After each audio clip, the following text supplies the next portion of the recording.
Welcome to the Section 1, Introduction to Database and Creating Table.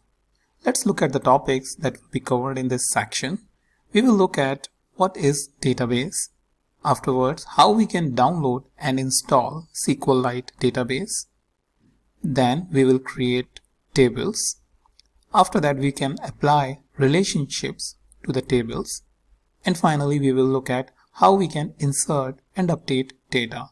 So let's go ahead and see what is database. So if we divide the word database into two, then what you get is data plus base, and base is nothing but location. So it is a location where you can house all your data. A database is a systematic collection of information/data that is organized so that it can be easily accessed, managed, and updated, which typically stored electronically in a computer system. Database support storage and manipulation of data, which makes data management very easy. Now let's look at an example of a database. Think of a database as a school where you have 100 students and 10 teachers. Each class register is like a table where you have information about each student name and when they were present or absent in the class. So with this information about recording the presence and absence of each student, you can know over a period of time who are all those students which are most present or most absent in the class, so that you can reward those who are present in the class as well as penalize or give a constructive feedback to those who are absent in the class. And school management is a database management which manage all the classes, students and teachers to make sure school is functioning properly. So in a similar way, database management makes sure that all the tables, their relationships and various other processes like storage and backup, etc. is working fine so that you will get the data whenever you need for an analysis in the data science projects. So that's in a nutshell what a database is. Now in the next video, we will look at how we can download and install SQLite database. Creating tables. Table is the most basic object within the database that helps you house your data. And based on your data property, that means whether it is the orders data or whether it's a product data, or if you are in a hospital management, then whether it's a patient data or a doctor's data, you create separate table to house separate types of data sets or the data values. Now let's look at the command related to creating a table. So creating tables in SQLite is done with the help of the create table command.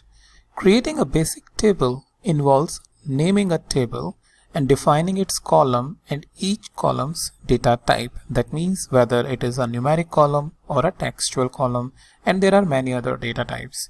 So create table is a keyword that is telling the database system to create a new table. The unique name or identifier for the table follows the create table statements. So let's look at the entire statement for creating a table. So here is a basic syntax where you have the keyword or the command create table followed by a table name of your choice. For example, whether it is a orders data, whether it's a customer's data, whether it's an employee's data, whatever table that you are creating, you can give a relevant name. And then within the brackets, as you can see it over here, the opening and the closing bracket, you need to provide the columns of the table. For example, if it is an employee table, then what is the employee number, what is the employee name, employee address, phone numbers, so on and so forth. And along with that, data type. For example, employee name is a textual data, so you will provide a text data type, whereas employee salary is a numeric data, so you will provide the numeric data type.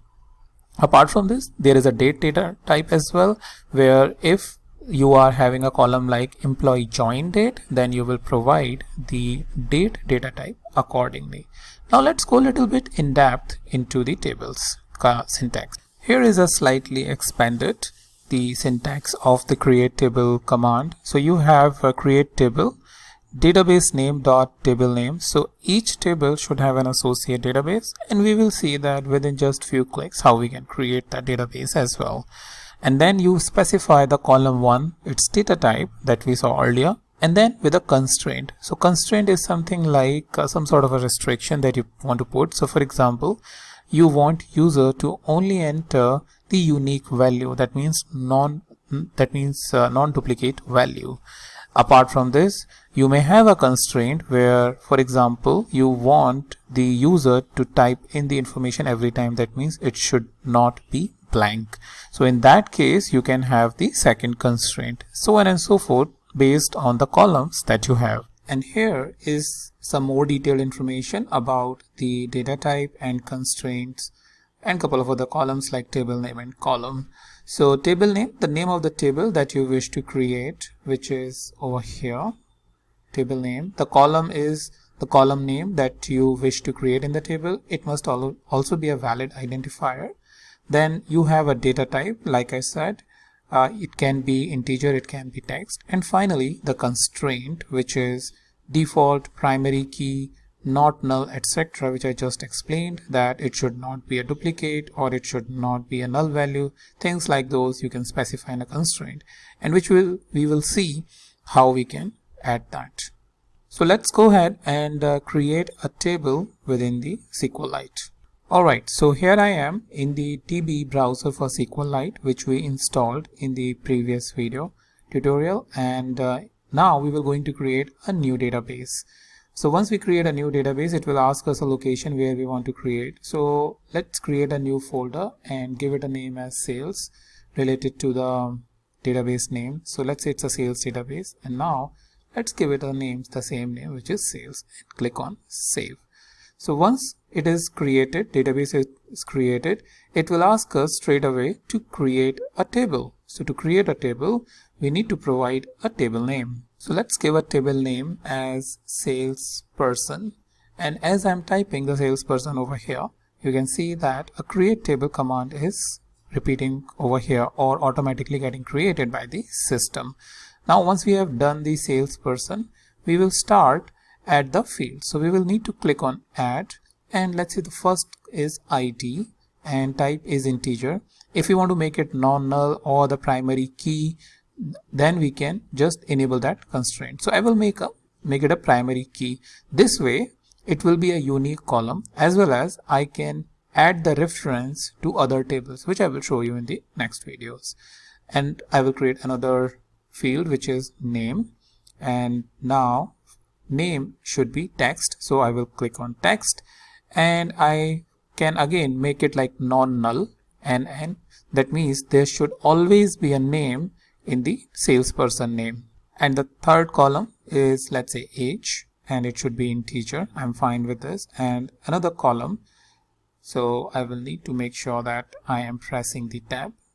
And the fourth column, I need to give it as salary, and we can make it real. That means it can have decimal values as well, and click OK.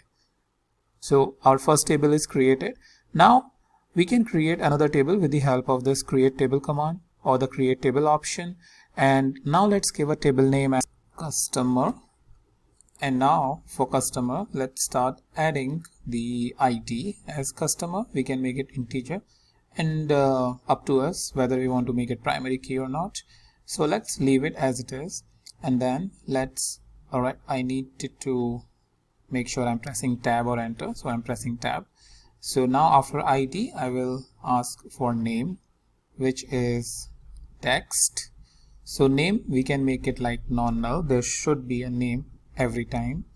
And afterwards, once we have ID and name, we can ask for industry, that in which industry they are, whether it's sales, or whether it's a healthcare, whether it's financial, what sort of industry they are in.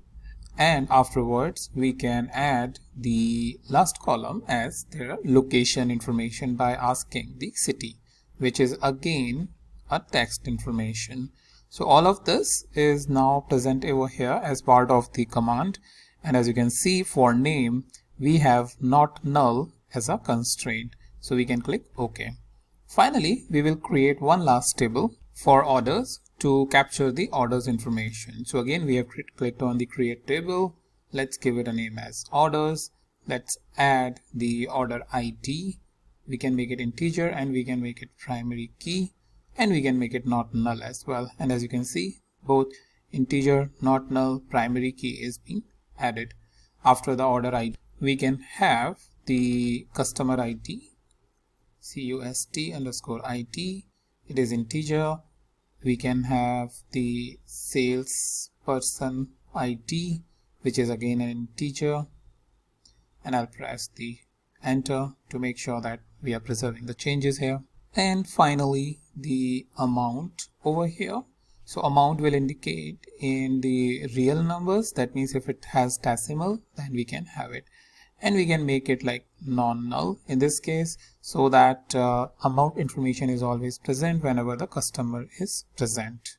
Now, apart from the order ID, there are various other fields that can be added, but for now we will keep it simple with the help of these columns. So we will click OK, and now we have the three tables with which we can work: one for customer, one for order, and one for salesperson. And as you will think that these three tables are related to each other, because customer does the orders and salesperson takes the order from the customer. And we will see in the next video how we can apply the relationships between these tables.